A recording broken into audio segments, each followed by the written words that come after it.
Di luar orang Katolik ada yang bertanya, purgatorium itu ayatnya di mana dalam Alkitab? Mana ayatnya? Kan tidak ada ayatnya. Orang Katolik itu ngawur. Kenapa mereka meyakini ada purgatorium? Padahal tidak ada ayatnya. Kemudian dijawab oleh anak kecil, ada ayatnya kok Om. Ada Om ayatnya.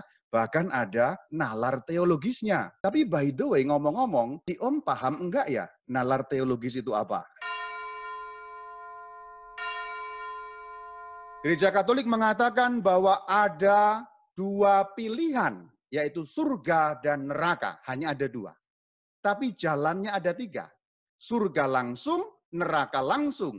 Tetapi ada jenis yang ketiga, yaitu jalan tidak langsung untuk masuk ke surga. Kenapa kok tidak langsung? Karena orang tidak pantas untuk neraka, tidak melakukan dosa mortal, hanya dosa venial, tetapi untuk masuk surga belum saatnya. Tetapi jelas bahwa keputusannya di surga. Itulah yang dikatakan yang mati dalam rahmat dan persahabatan dengan Allah. Namun belum disucikan sepenuhnya. Maksudnya masih punya dosa venial.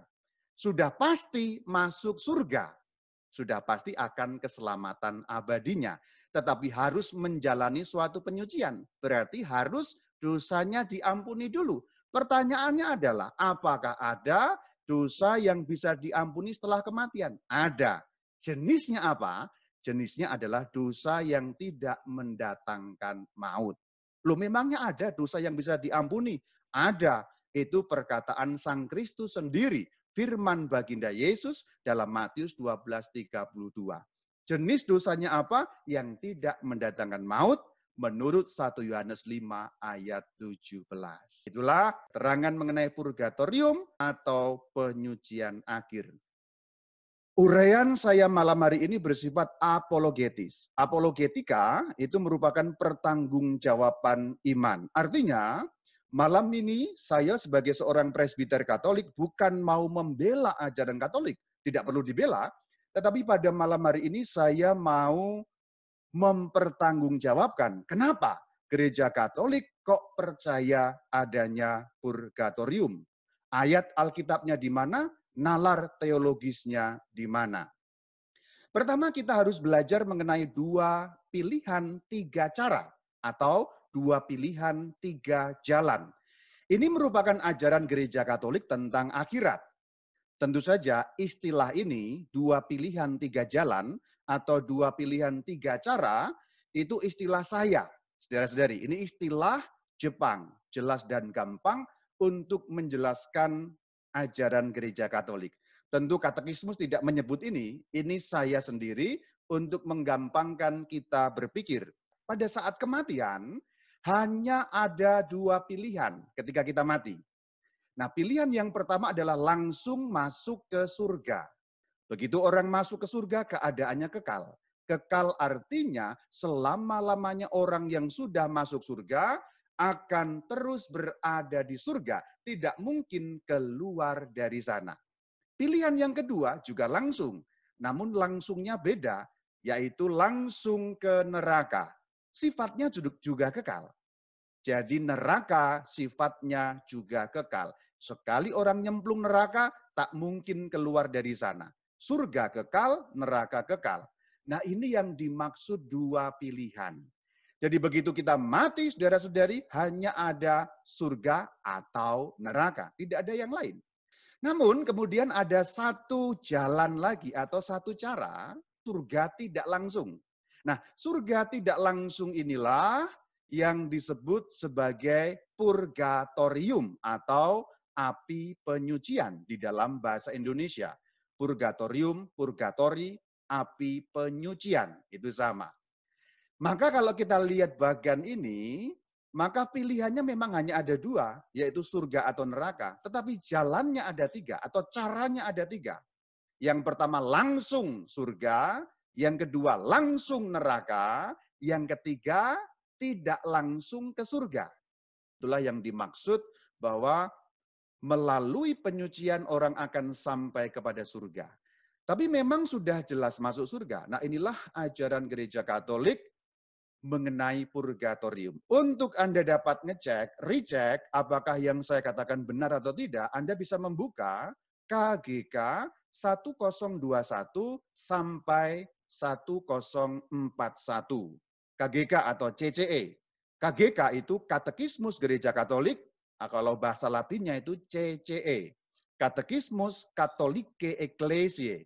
Artinya Anda bisa ngecek omongan Ramabayu valid atau tidak menurut pandangan Gereja Katolik.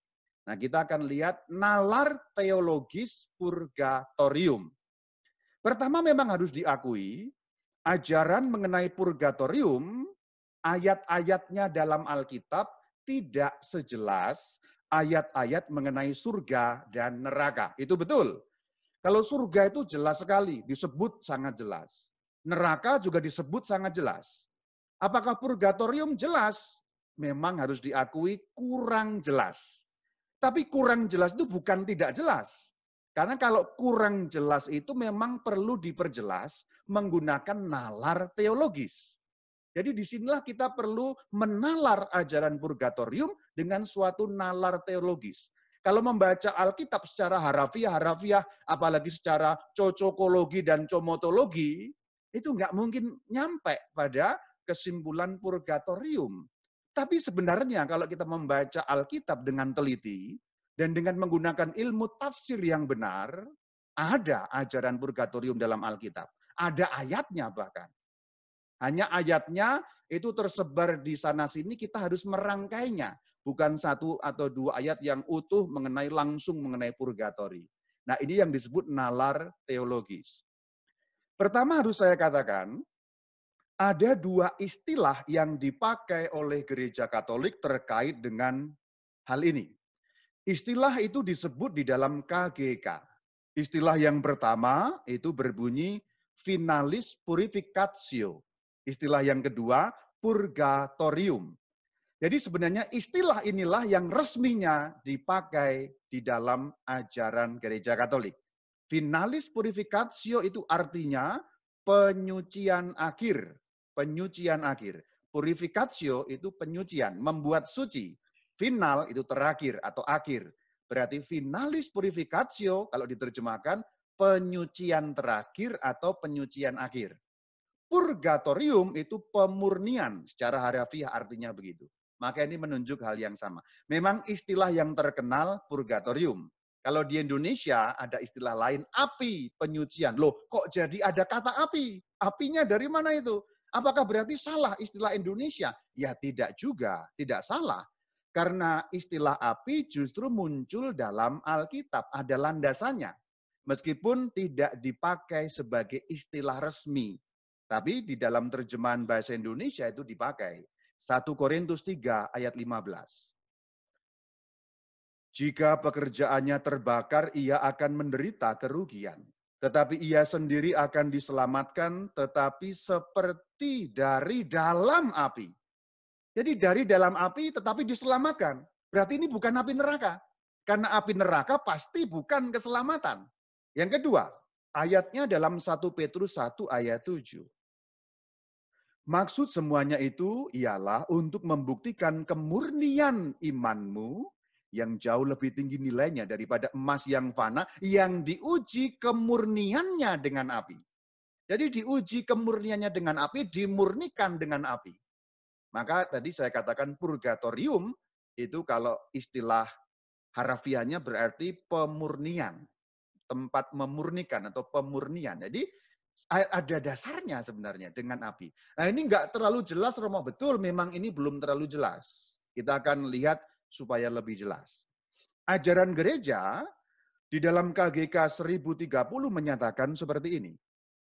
Siapa yang mati dalam rahmat dan dalam persahabatan dengan Allah, namun belum disucikan sepenuhnya, memang sudah pasti akan keselamatan abadinya, tetapi ia masih harus menjalankan satu penyucian untuk memperoleh kekudusan yang perlu, supaya dapat masuk ke dalam kegembiraan surga.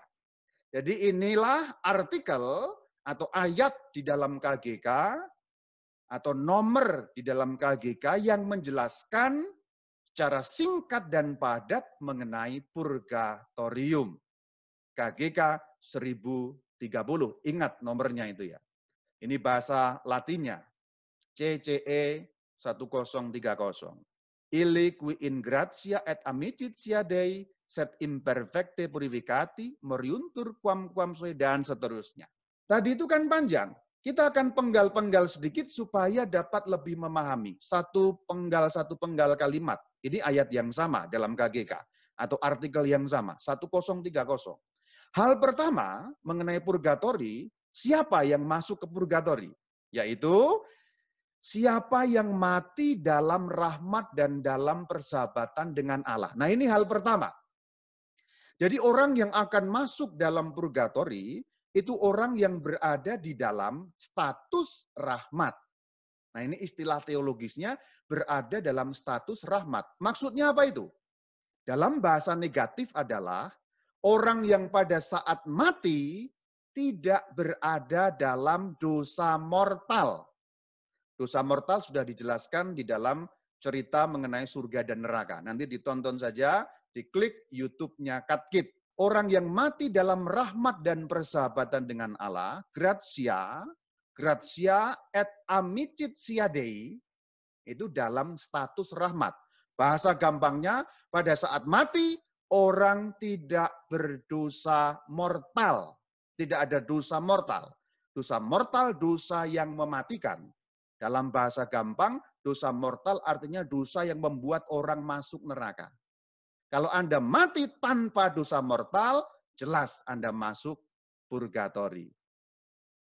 Namun belum disucikan sepenuhnya. Nah, apa ini maksudnya? Kok belum suci? Tidak berdosa mortal, tetapi kok belum suci? Masih punya dosa yang namanya dosa venial. Pakai V ya. Dosa venial. Dosa venial itu apa? Dosa yang termaafkan. Saya punya istilah Jepang, dosa cincai. Gitu.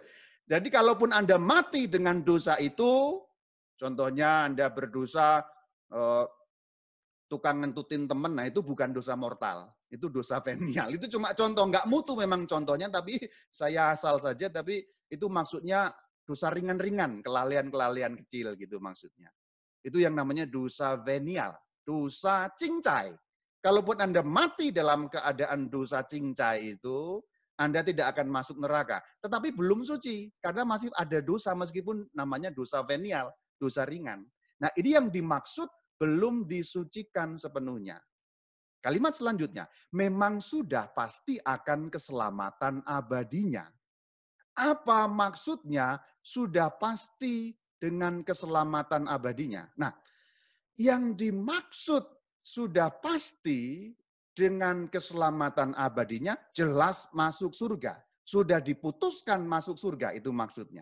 Tetapi ia masih harus menjalankan satu penyucian. Loh, kenapa kok masih harus menjalankan penyucian? Karena tadi masih punya dosa venial. Belum disucikan sepenuhnya. Jadi mati tanpa dosa mortal, tapi punya dosa venial. Mati tanpa dosa besar, tapi masih punya dosa kecil. Berarti masih ada dosanya, tapi tidak layak masuk neraka. Karena dosanya kecil, bukan dosa mematikan maksudnya. Itulah kenapa harus menjalankan satu penyucian. Untuk memperoleh kekudusan yang perlu. Ini tujuannya. Untuk menjadi kudus. Kenapa? Karena pada saat Anda mati, meskipun tidak terpisah dengan Allah, karena tidak melakukan dosa mortal, berarti tetap bersatu dengan Allah. Namun Anda punya dosa venial. Nah, kalau Anda punya dosa venial, itu artinya masih belum kudus. Padahal Allah Maha Kudus. Yang Maha Kudus dan yang tidak kudus atau kurang kudus tidak bisa bersatu. Selanjutnya, supaya dapat masuk ke dalam kegembiraan surga. Karena surga itu ada Allah di surga. Atau menyatu dengan Allah itulah surga. Maka menyatu dengan yang Maha Kudus ya harus benar-benar kudus. Jadi kalau Anda mau masuk surga itu ya harus benar-benar kudus. Maka dosa venial dibersihkan dulu. Supaya Anda benar-benar kudus. Nah itulah nalarnya saudara-saudari. Mengapa harus kudus? Ini pertanyaan. Tadi itu kan, ya sudahlah, dianggap cincai saja. Loh, Allah apakah bisa menganggap Anda cincai? Bisa. Tetapi ketika Allah menganggap Anda cincai, Anda itu masih berdosa. Dan keadaan dosa itu harus dibersihkan lebih dulu. Bukan ditutupi, tapi betul-betul dibersihkan. Meskipun itu dosa venial. Kenapa kok harus kudus? Ya karena Allah itu maha kudus. Untuk masuk surga, untuk menyatu dengan Allah yang maha kudus, Anda harus kudus. Kita harus kudus. Ada ayatnya ada. Keluaran 3 ayat 5. Lalu ia Tuhan berfirman kepada Musa, janganlah datang dekat-dekat, tanggalkanlah kasutmu dari kakimu, sebab tempat di mana engkau berdiri itu adalah tanah yang kudus.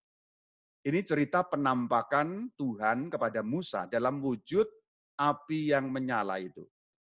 Ketika Tuhan turun ke bumi menampakkan diri dalam wujud tertentu, api pada waktu itu, tanahnya menjadi kudus. Maka Musa nggak boleh dekat-dekat. Tanah saja menjadi kudus dan nggak boleh dekat. Apalagi ini surga, tempatnya Allah sendiri. Bahkan surga itu God Himself. Jadi betapa harus lebih kudus dan maha kudusnya kita ini. Kita harus menjadi maha kudus. Sama seperti Allah, maksudnya begitu. Tidak boleh ada dosa sekecil apapun tentu saja. Meskipun itu venial sins. Nah itulah nalarnya. Selanjutnya masih merupakan satu nalar Alkitabiah. Kita lihat. Kitab Wahyu 21-27. Tetapi tidak akan masuk ke dalamnya sesuatu yang najis. Atau orang yang melakukan kekejian atau dusta. Tetapi hanya mereka yang namanya tertulis di dalam kitab kehidupan anak domba itu. Nah, inilah saudara-saudari yang dimaksudkan bahwa surga itu tidak mungkin bersatu dengan sekecil apapun dosa. Dalam bahasa yang gampang, surga atau orang yang masuk surga harus zero dosanya. Tanpa dosa mortal, tanpa dosa venial. Ketika Anda mati tanpa dosa mortal, putusannya masuk surga. Tapi masih punya dosa venial, hapus dulu di purgatori sehingga dapat masuk. Namun kalau di dunia ini Anda terlanjur melakukan dosa mortal, supaya hilang bagaimana? Pengakuan dosa atau sakramen tobat. Itulah cara yang dipakai Tuhan supaya Anda dapat memperoleh kembali kehidupan. Jadi kalau di dunia ini Anda melakukan dosa mortal itu bukan titik akhir. Sebelum Anda mati itu belum titik akhir. Kecuali habis berdosa mortal Anda mati, selesai. Kalau habis berdosa mortal Anda menyesal, sakramen tobat, hidup lagi Anda itu. Bukan dalam status neraka, tapi dalam status surga. Pertanyaan selanjutnya adalah, kok gereja Katolik mengajarkan bahwa setelah kematian masih ada pengampunan? Mana mungkin, mana mungkin, mana mungkin. Setelah mati tidak mungkin diampuni. Setelah mati tidak mungkin diampuni. Pengampunan hanya di dunia ini. Katanya pengampunan itu hanya berlaku untuk di dunia ini. Setelah kita mati tidak berlaku. Itu betul, tetapi untuk dosa mortal. Itu betul, tetapi untuk dosa mortal. Karena dosa mortal membuat Anda terpisah dari Allah. Dosa mortal membuat Anda mati kekal. Jadi pengampunan hanya di dunia ini itu betul sejauh menyangkut dosa mortal. Tetapi untuk dosa venial, apakah bisa diampuni? Bisa. Pertanyaannya adalah, adakah dosa yang bisa diampuni sesudah kematian? Ayo di chat itu dijawab. Ada enggak dosa yang bisa diampuni setelah kematian? Karena kepercayaan banyak orang kan enggak bisa. Hanya sebelum mati itu ada pengampunan. Tapi ternyata Alkitab mengatakan ada. Jadi Alkitab itu mengatakan ada. Itu bukan ajaran Katolik dalam arti ngarangnya Katolik, tidak. Tetapi itulah ajaran Alkitab. Contoh 2 Makabe 12:45. Karena itu ia, Yudas Makabe, menyuruh mengadakan kurban pengampunan dosa supaya orang-orang yang sudah mati itu dilepaskan dari dosa mereka. 2 Makabe 12:45.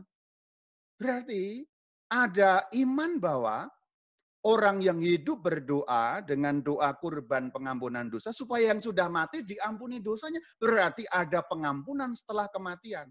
Berarti ada. Alkitab mengatakan, itu kan Makabe. Alkitabnya orang Katolik sendiri. Deuterokanonika. Oke.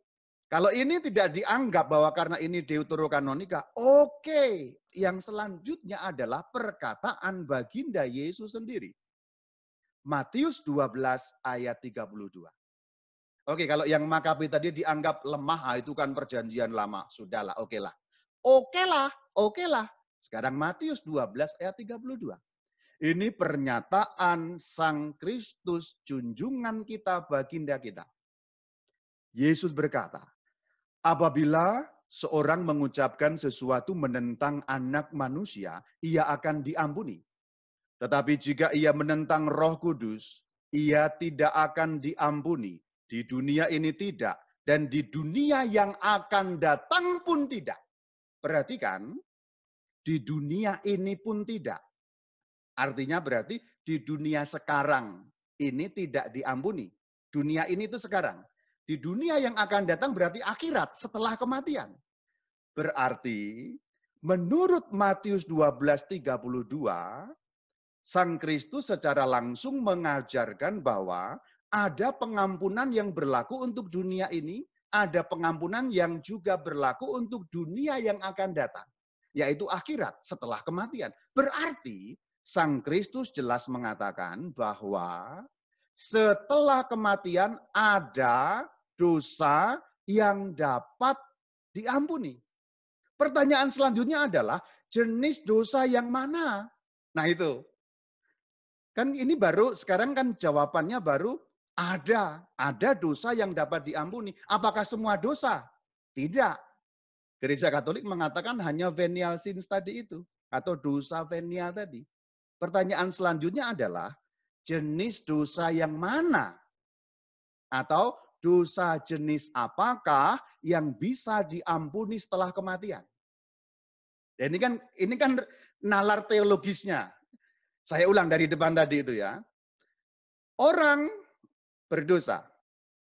Setelah kematian, apakah masih bisa diampuni dosanya? Atau pertanyaannya lebih fokus, adakah dosa yang dapat diampuni setelah kematian? Ada jawabannya. Ayatnya 2 Makabe 12 ayat 45. Kalau itu dianggap kurang kuat, Matius 12:32. Sang Kristus sendiri katakan. Ada pengampunan untuk yang akan datang. Pertanyaan selanjutnya, dosa yang mana? Atau jenis manakah dari dosa yang dapat diampuni setelah kematian? Jawabannya adalah dosa yang tidak mendatangkan maut. Mendatangkan maut itu di dalam istilah gereja Katolik disebut dosa mortal. Itulah kenapa disebut mortal. Mortal karena dari kata mors. Bahasa Latin mors itu artinya mati. Jadi dosa mortal, dosa yang membuat mors, dosa yang mendatangkan maut. Bahasa gampangnya, dosa yang membuat Anda langsung neraka. Itu karangan gereja Katolik ya Romo ya. Dosa mortal, dosa venial, tidak. Ada ayatnya saudara. Jadi ketika gereja Katolik menyatakan itu ada ayatnya. Maka kalau ada yang bertanya, ayatnya tentang dosa venial itu di mana, Romo? Itu jangan-jangan gereja Katolik ngarang. Istilahnya memang dibuat. Istilahnya dibuat, tapi ayat landasannya ada. Kan memang teologi itu harus membuat istilah ketika tidak ada istilahnya. Tadi gereja Katolik membuat istilah mortal sin. Itu sudah jelas. Dosa yang mendatangkan maut. Kalau venial sins, atau dosa venial, dari kata venia, cincai tadi dimaafkan, atau bahasa negatifnya, dosa tidak mendatangkan maut, ayatnya di 1 Yohanes 5, ayat 17. Jadi ini tidak ngarang gereja Katolik, tetapi gereja Katolik memiliki landasan yang sangat kuat. Semua kejahatan adalah dosa. Tetapi ada dosa yang tidak mendatangkan maut. Tuh lihat, semua kejahatan itu dosa, tetapi dosa itu bobotnya berbeda. Jadi dosa satu dan lainnya tidak sama bobotnya. Itulah kenapa gereja Katolik memiliki pembedaan mortal sin dan venial sin. Dosa mortal dan dosa venial. Dosa yang mematikan dan dosa yang termaafkan. Dosa cincai. Dosa yang membuat mati artinya masuk neraka, dan dosa yang tidak membuat mati, tidak membuat Anda masuk neraka. Ini ayatnya, 1 Yohanes 5 ayat 17. Semua kejahatan adalah dosa, tetapi ada dosa yang tidak mendatangkan maut. Kalau diartikan dalam bahasa Jepang, semua tindakan jahat itu disebut dosa. Apapun itu yang jahat itu disebut dosa. Anda meludahi teman itu kan jahat itu. Itu juga dosa. Tetapi ada dosa yang tidak mendatangkan maut, kalau diterjemahkan bahasa Jepang, semua tindakan jahat itu disebut dosa. Tetapi ada dosa yang tidak membuat Anda masuk neraka. Anda jahil kepada teman, pakai karet, dijepret, kemudian kena kupingnya menjadi merah, itu jahat apa enggak jahat itu? Dosa enggak? Dosa. Tapi apakah seperti itu membuat Anda masuk neraka? Tidak. Ini contoh sekilas yang simpel-simpel. Pembunuhan itu dosa enggak? Dosa.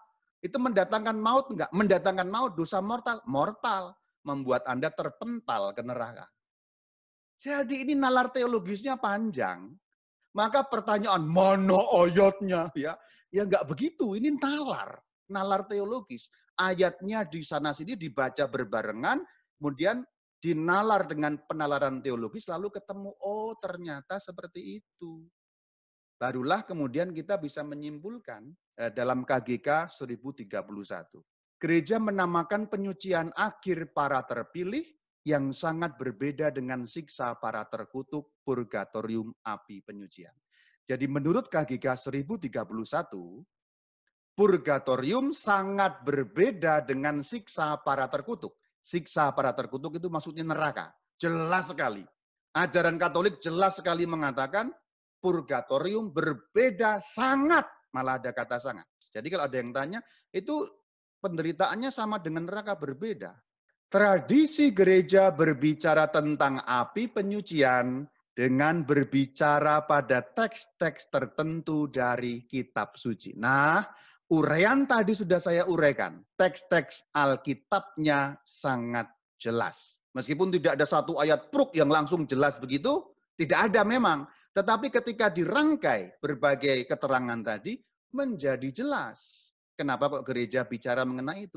Bahkan tradisi suci gereja yang disampaikan oleh Santo Gregorius Agung dalam kitab yang berjudul Dialogos, itu juga dikutip dalam KGK 1031. Gregorius Agung hidup abad ke-7. Berarti ini sebelum skisma, sebelum ada perpecahan gereja yang besar, skisma besar timur dan barat.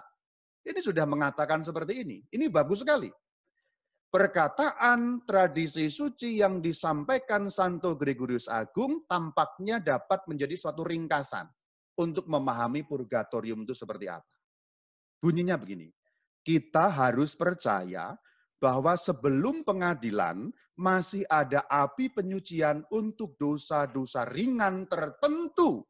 Karena kebenaran abadi mengatakan bahwa kalau seseorang menentang Roh Kudus, ia tidak akan diampuni di dunia ini tidak, dan di dunia yang akan datang pun tidak. Kutipan Matius 12 ayat 32. Selanjutnya, dari ungkapan ini nyatalah bahwa beberapa dosa dapat diampuni di dunia ini, yang lain di dunia lain.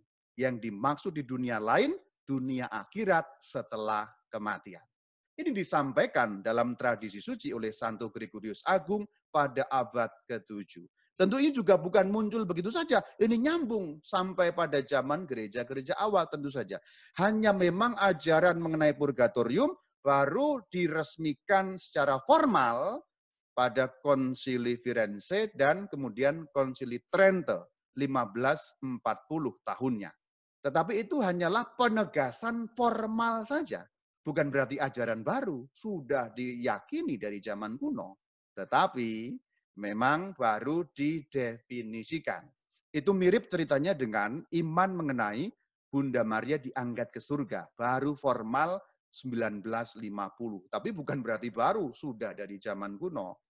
Ringkasan, Gereja Katolik mengatakan bahwa ada dua pilihan, yaitu surga dan neraka. Hanya ada dua. Tapi jalannya ada tiga. Surga langsung, neraka langsung. Tetapi ada jenis yang ketiga, yaitu jalan tidak langsung untuk masuk ke surga. Kenapa kok tidak langsung? Karena orang tidak pantas untuk neraka, tidak melakukan dosa mortal, hanya dosa venial, tetapi untuk masuk surga belum saatnya. Tetapi jelas bahwa keputusannya di surga. Itulah yang dikatakan yang mati dalam rahmat dan persahabatan dengan Allah. Namun belum disucikan sepenuhnya. Maksudnya masih punya dosa venial. Sudah pasti masuk surga. Sudah pasti akan keselamatan abadinya. Tetapi harus menjalani suatu penyucian. Berarti harus dosanya diampuni dulu. Pertanyaannya adalah, apakah ada dosa yang bisa diampuni setelah kematian? Ada. Jenisnya apa? Jenisnya adalah dosa yang tidak mendatangkan maut. Loh, memangnya ada dosa yang bisa diampuni? Ada. Itu perkataan Sang Kristus sendiri, firman baginda Yesus dalam Matius 12:32. Jenis dosanya apa? Yang tidak mendatangkan maut menurut 1 Yohanes 5 ayat 17. Itulah keterangan mengenai purgatorium atau penyucian akhir. Nalar teologisnya semoga jelas bagi kita. Shalom Aleichem.